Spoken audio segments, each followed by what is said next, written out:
Estimados estudiantes de Cirugía 1, muy buenas noches.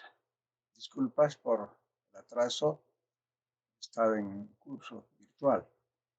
Bien, vamos a ver la tercera parte de exámenes de laboratorio preoperatorio. Hoy corresponde al examen de orina. Entonces, les voy a hacer una descripción somera de qué y cómo se debe leer los resultados de los exámenes de orina. Un estudiante de medicina ya debe saber un examen de orina, interpretarlo, dar el diagnóstico, colaborar en el diagnóstico. Bien. Examen general de orina. Cuando el paciente muere, dice ahí un famoso doctor, cuando el paciente muere, el riñón probablemente irá al patólogo, pero mientras el paciente viva, la orina es nuestra. Este hecho nos provee una historia día a día de los principales eventos que ocurren dentro del riñón. Doctor Thomas Addis, 1948. Este era un famoso nefrólogo escocés. La orina. La producción de orina, los nefrones son los encargados de filtrar la sangre y separar los productos de desecho para expulsarlos al exterior mediante la producción de orina. La cantidad de orina producida varía de un individuo a otro y de acuerdo al clima, a la cantidad de agua y líquidos ingeridos, a la actividad, etc. Normalmente se produce alrededor de 1,5 litros al día. La composición de la orina es la siguiente. El agua es 95% de agua. Posee sales diminutas, ¿no? Posee eh, cloruros, posee cilindros, urea 2,5%, ácido úrico 0,05% y además de pigmentos, urocromo y urobilina.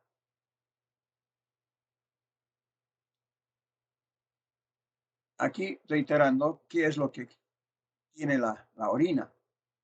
Decíamos 5% de solutos constituidos por iones de urea, sodio, potasio, fosfato y sulfato, creatinina y ácido úrico. 95% de agua, 95% de agua, ¿no? Entonces, esa es la composición química de la orina. Normalmente tiene entonces un poco de urea, sodio, potasio, fosfato, sulfato, creatinina y ácido úrico. Cuando se toman muestras, existen errores en la toma de muestras de la orina. Por ejemplo, la materia fecal como sangre menstrual contaminan la orina. Si la muestra no se refrigera dentro de las primeras horas, 2 horas concretamente, después de la recolección, se producen cambios siguientes en la composición. 1. Las bacterias de la orina desdoblan la urea, convirtiéndola en amoníaco, con lo que se alcaliniza la orina, entonces nos da un falso resultado. Los cilindros urinarios suelen descomponerse después de varias horas y los eritrocitos entonces son lisados por la orina hipotónica. Un pH demasiado alto o demasiado bajo altera los componentes celulares. La temperatura de la muestra altera la densidad específica. Las muestras frías producen cifras elevadas y falsas. Decíamos que la orina es un ultrafiltrado del plasma, a través de la cual el riñón excreta desechos tóxicos generados por el metabolismo celular. Aquí una representación de los componentes de la orina normal. Se divide entonces en componentes inorgánicos y componentes orgánicos.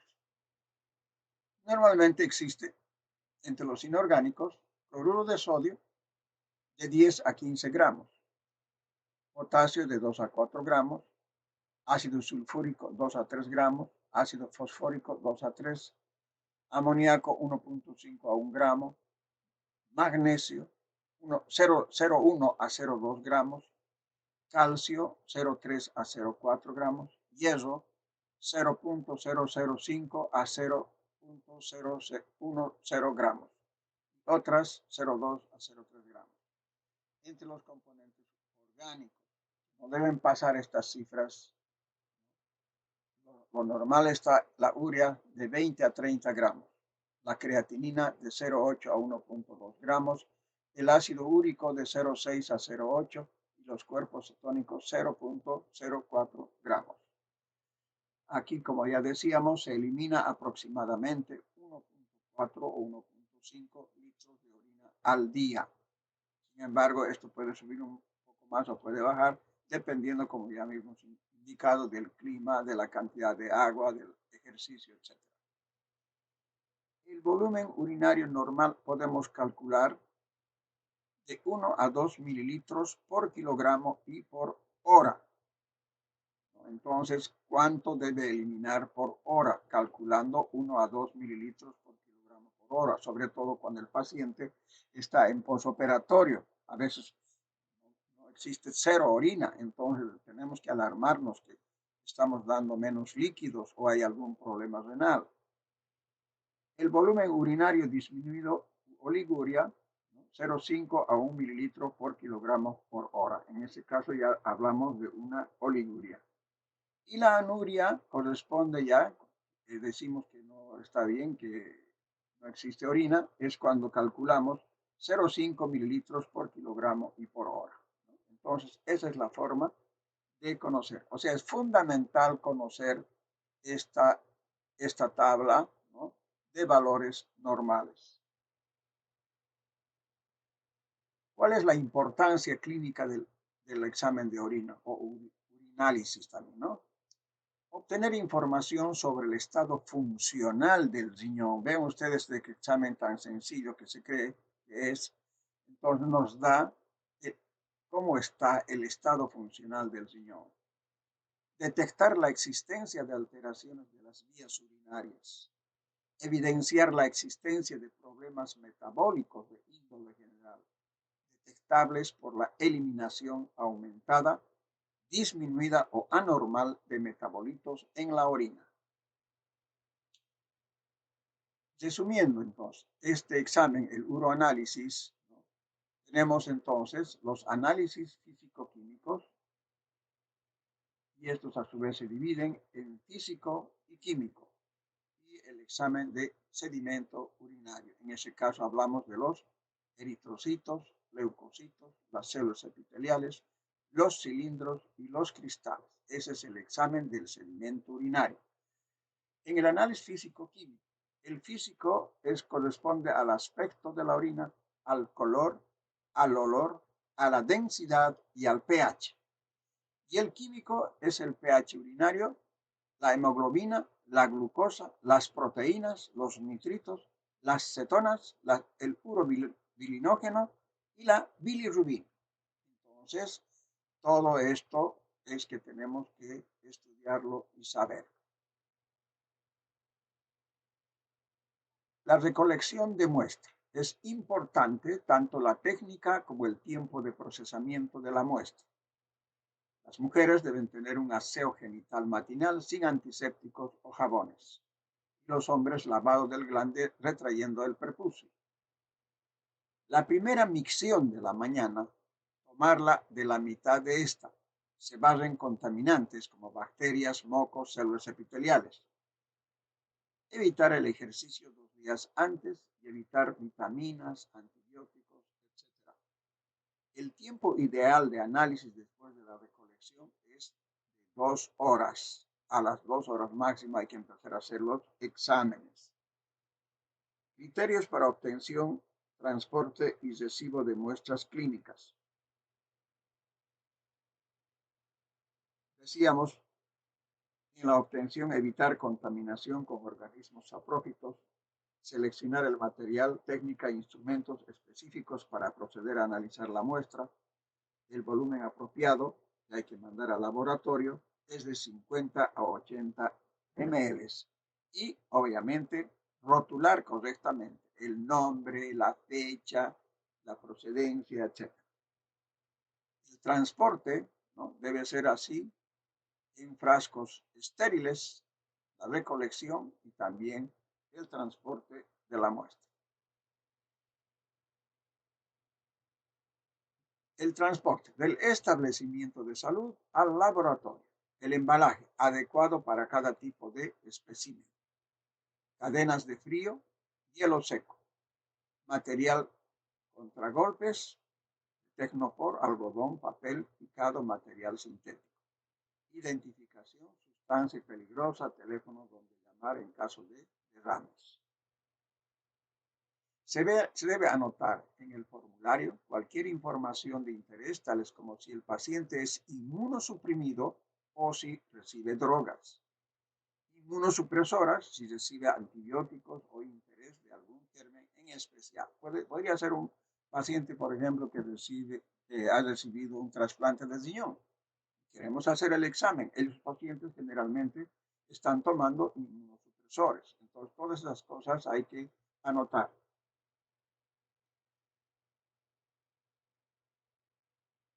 Decía que esto es importante, transportar la muestra rápidamente al laboratorio antes de las 2 primeras horas desde colectada la orina.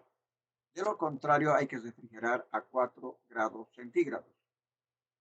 Una mezcla homogénea, centrifugar antes de usar la orina.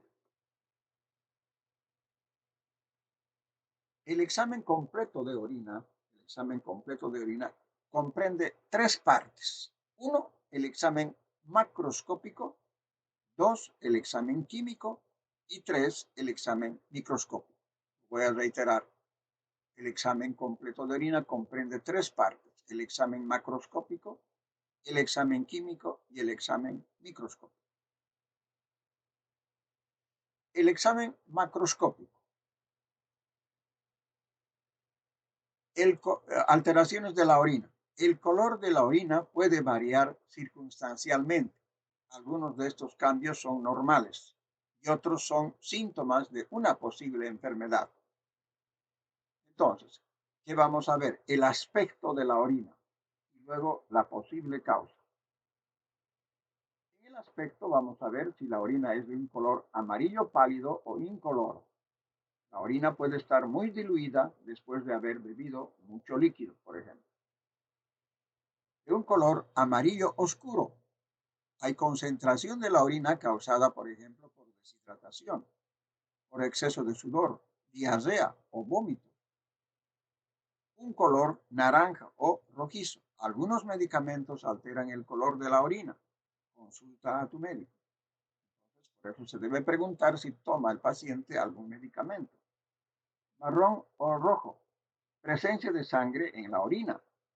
También se debe consultar al médico. Color rosa, rojo.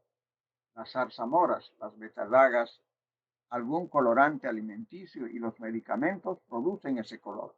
Si el color persiste, debe hacerse un análisis. Si es espumoso, quiere decir que hay pérdida de proteínas de un riñón enfermo.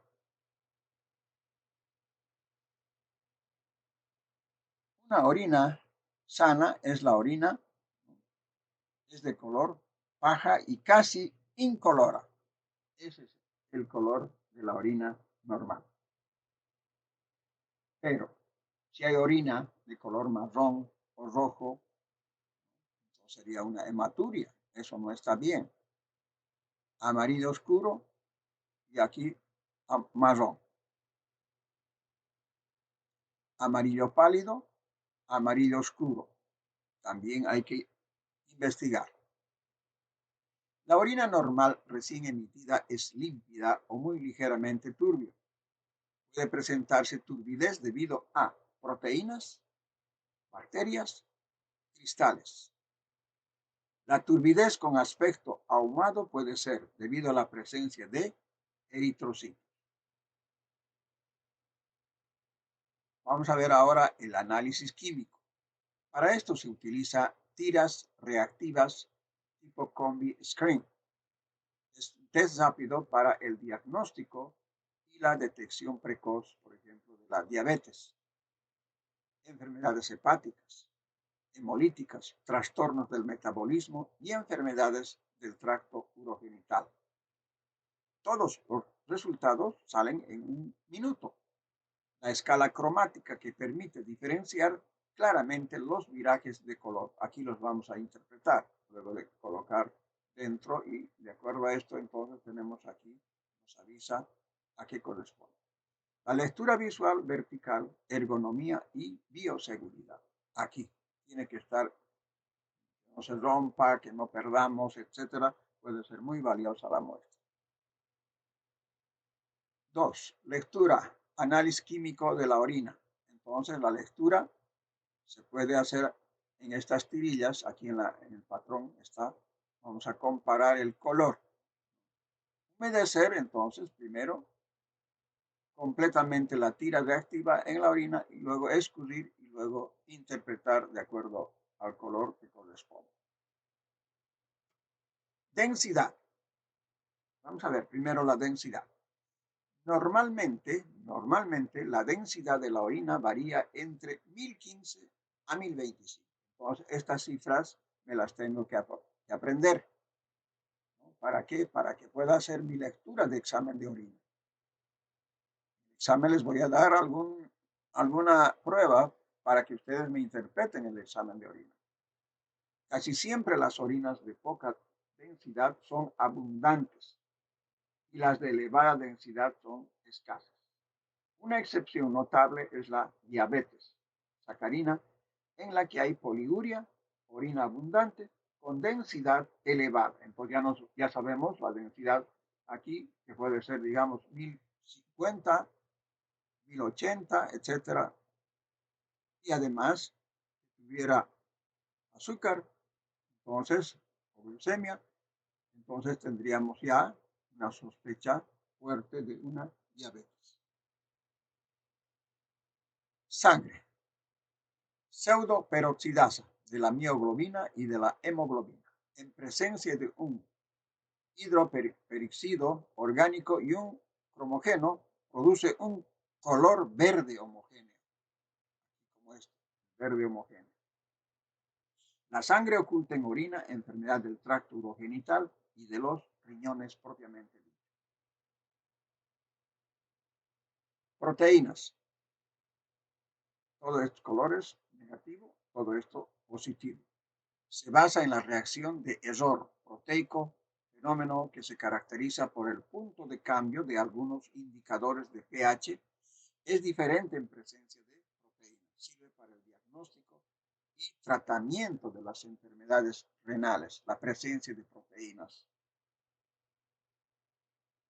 La bilirrubina se enlaza a una sal de diazonio en el medio ácido. Se produce un color azoico rojo. Aquí negativo y este sí es positivo. Sirve para el diagnóstico de enfermedades hepáticas y biliares. Va a haber una obstrucción, por ejemplo, en la vía biliar por un cálculo. Entonces, eso sí van a tener necesariamente estas alteraciones. Glucosa. Se basa en la reacción cromogena de la glucosa, oxidasa y peroxidasa. Sirven para el diagnóstico de trastornos del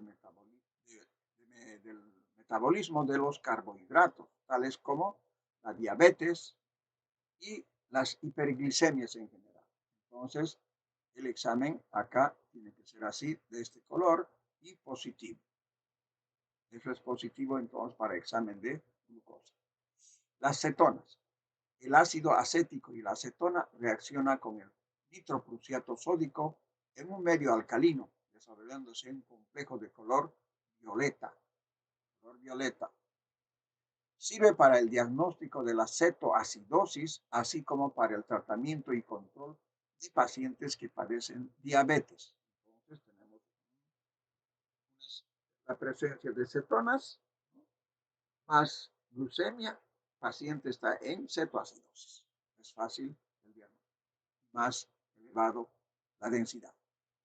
Nitrito es la prueba de cromática y se basa sobre la reacción de Gris, reacciona con sales de diazonio y un cromogéneo. El nitrito en la orina indica infecciones del tracto urogenital originadas por bacterias, ¿no? Entonces, este es positivo. La presencia nos dice que hay presencia de nitrito. Nitritos igual a infecciones del tracto urogenital. Hay algunas cirugías que son muy delicadas y no podríamos entrar a operar con un paciente con grave infección urogenital. Urobilinógeno. El test se basa en el enlace del urobilinógeno a una sal de diazonio estabilizada a un colorante azoico rojo. Sirve para el diagnóstico de enfermedades hepáticas y de una disgregación acelerada de la hemoglobina debido a enfermedades hemolíticas. Aquí tenemos entonces la presencia del urobilinógeno. Examen microscópico.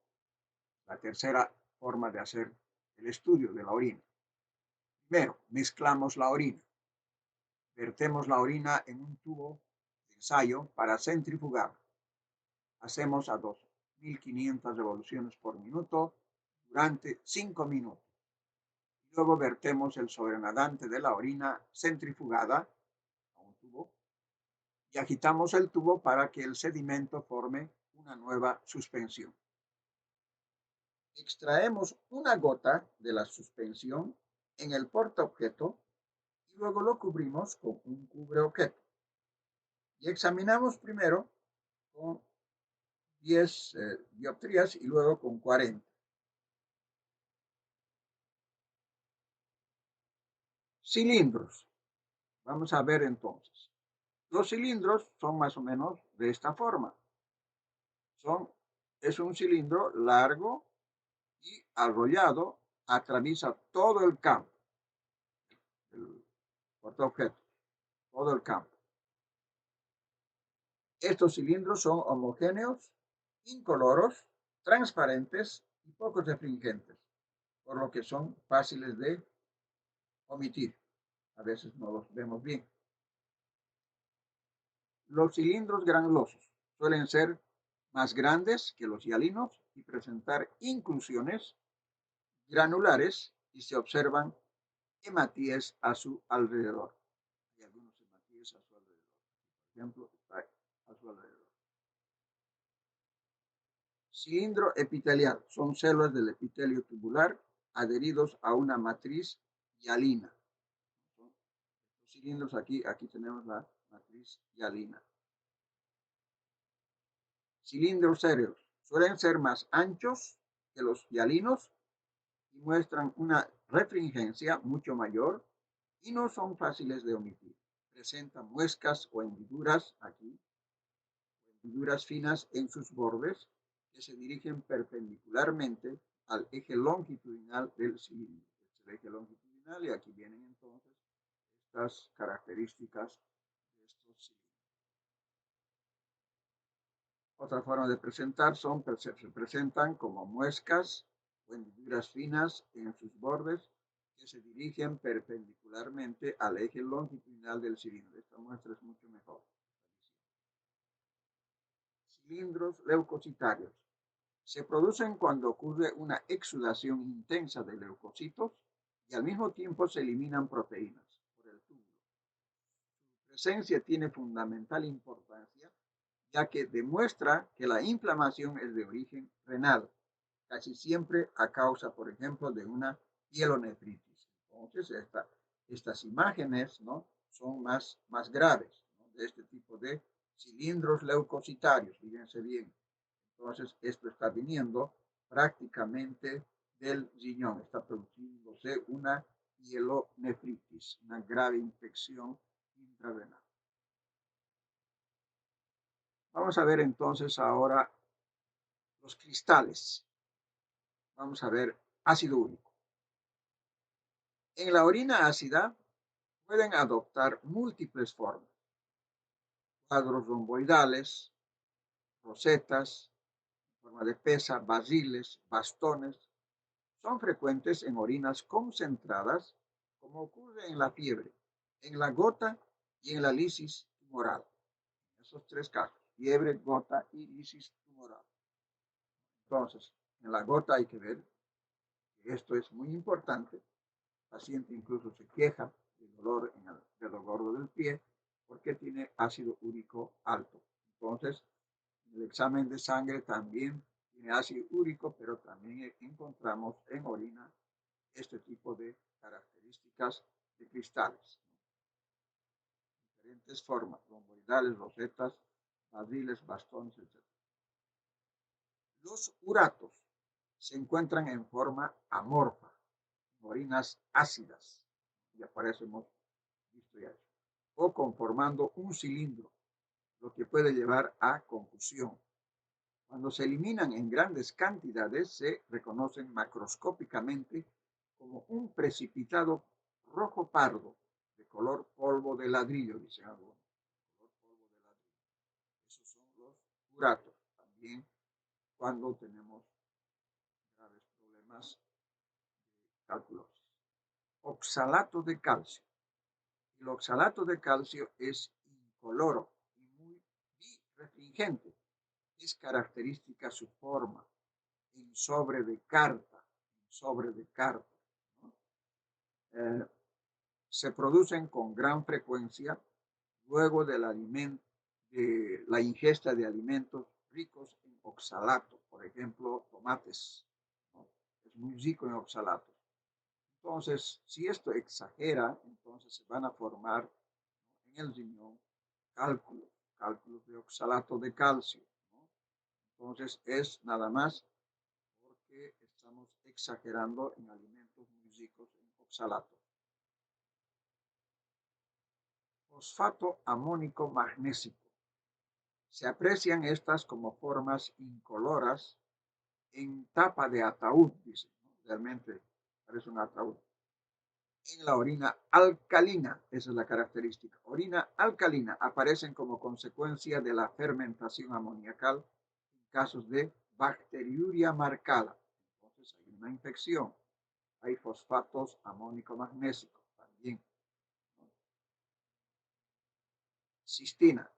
Se detectan en orinas ácidas como cuadros hexagonales. Miren, esta característica, cuadros hexagonales. Incoloros. Se observan en la cistinuria, en el trastorno congénito de la reabsorción tubular de cistina. Hematías. Los hematíes se observan como estructuras circulares, con doble borde, aquí un doble borde, ese es, doble borde, y vacío al interior, de color rojo. Aquí otro, aquí de color rojo. Hematíes, obviamente, no debe haber hematíes, máximo se acepta hasta 3 hematíes. También puede ser un poco más solo, excepto en atletas de alto rendimiento. Ellos pueden hacer una pérdida de algunos hematíes más, el resto no. Leucocitos, fíjense, tanto leucocitos. Son células de un tamaño mayor que el de los hematíes y menos que el de las células epiteliales, con presencia de núcleos segmentados y granulaciones. Obviamente la presencia de leucocitos más bacteriuria, entonces nos asegura una infección urinaria. La flecha, ven ustedes, ahí, aquí tenemos mayor de los hematíes, los leucocitos. No tiene doble, es sencillo y es vacío también, ¿no? Esta es la característica de los leucocitos. Epitelio plano. Esto se refiere a los epitelios. Se trata de grandes células de aspecto irregular. Realmente son grandes. No hay donde perderse. Son células epiteliales planas. con un núcleo pequeño, núcleo pequeño, núcleo pequeño y redondo, pudiendo observarse en forma frecuente un repliegue parcial en el borde celular. Repliegue aquí, hay repliegues parciales aquí, aquí repliegues. Es el epitelio plano. Epitelio de transición. Estas células son más pequeñas que las del epitelio plano. Son redondeadas. Redondeadas con cola. Aquí tenemos una colita, otra colita, otra colita, otra colita. Y su núcleo es más grande y redondo. Tampoco debe haber epitelio de transición. Epitelio tubular o renal. Son células algo mayores que los leucocitos. Presentan granulaciones y su núcleo de difícil visualización es grande y redondo. Aquí tenemos el núcleo grande. Las células de epitelio tubular contienen gotas de grasa muy refringentes en el protoplasma. Ahí es el epitelio tubular o renal. Otros elementos en la orina. Cuerpos cilindroides y pseudocilindros. Es importante conocer estas estructuras para no confundirlas con los verdaderos cilindros. Estas, por ejemplo, tienen la forma de banda longitudinal. Acaban en punta por los extremos, punta, punta, o se disponen en filamentos. Su origen no está bien determinado. Levaduras. Aquí tenemos las levaduras, ¿no?, que están presentes, ¿no? Son como un núcleo en anillo. Fíjense. Entonces, hongos o levaduras. Bacterias. Normalmente no existen bacterias en una orina normal. Cuando una muestra de orina fresca correctamente recolectada contiene gran número de bacterias y en especial cuando esto se acompaña de muchos leucocitos, por lo general es índice de infección del tracto urinario. Esto es lo que yo quiero que lo interpreten muy bien. No pueden dejar en el preoperatorio operarse con una gran infección urinaria, ¿no?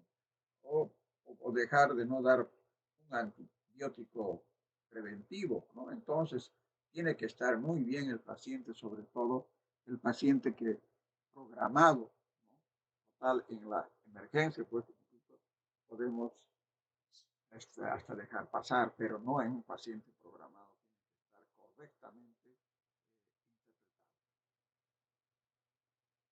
Tricomonas se destacan en el sedimento urinario por su movilidad. Se trata de estructuras redondeadas, ovaladas, como este caso es un ovalado, que disponen de 4 flagelos en uno de los polos, generalmente móviles. Suelen encontrarse en la orina de mujeres con infección vaginal y en ocasiones indican infección vesical.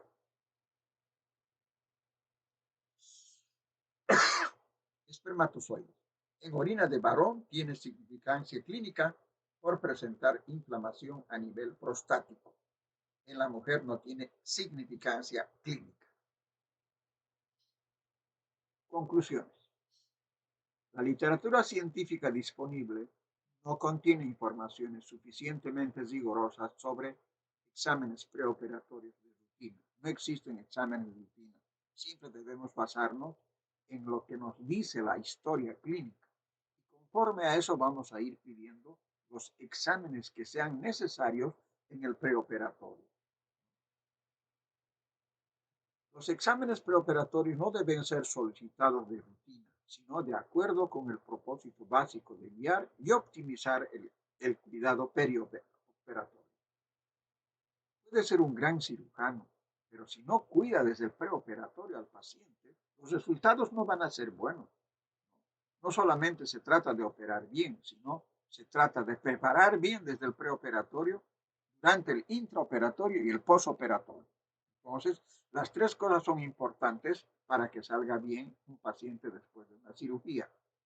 La indicación de los exámenes preoperatorios debe basarse en las informaciones obtenidas, como dice aquí, la historia clínica del paciente, del examen físico y del tipo de proceso, entonces, en lo que concierne a otro examen más de laboratorio. Muchas gracias. Hasta la próxima.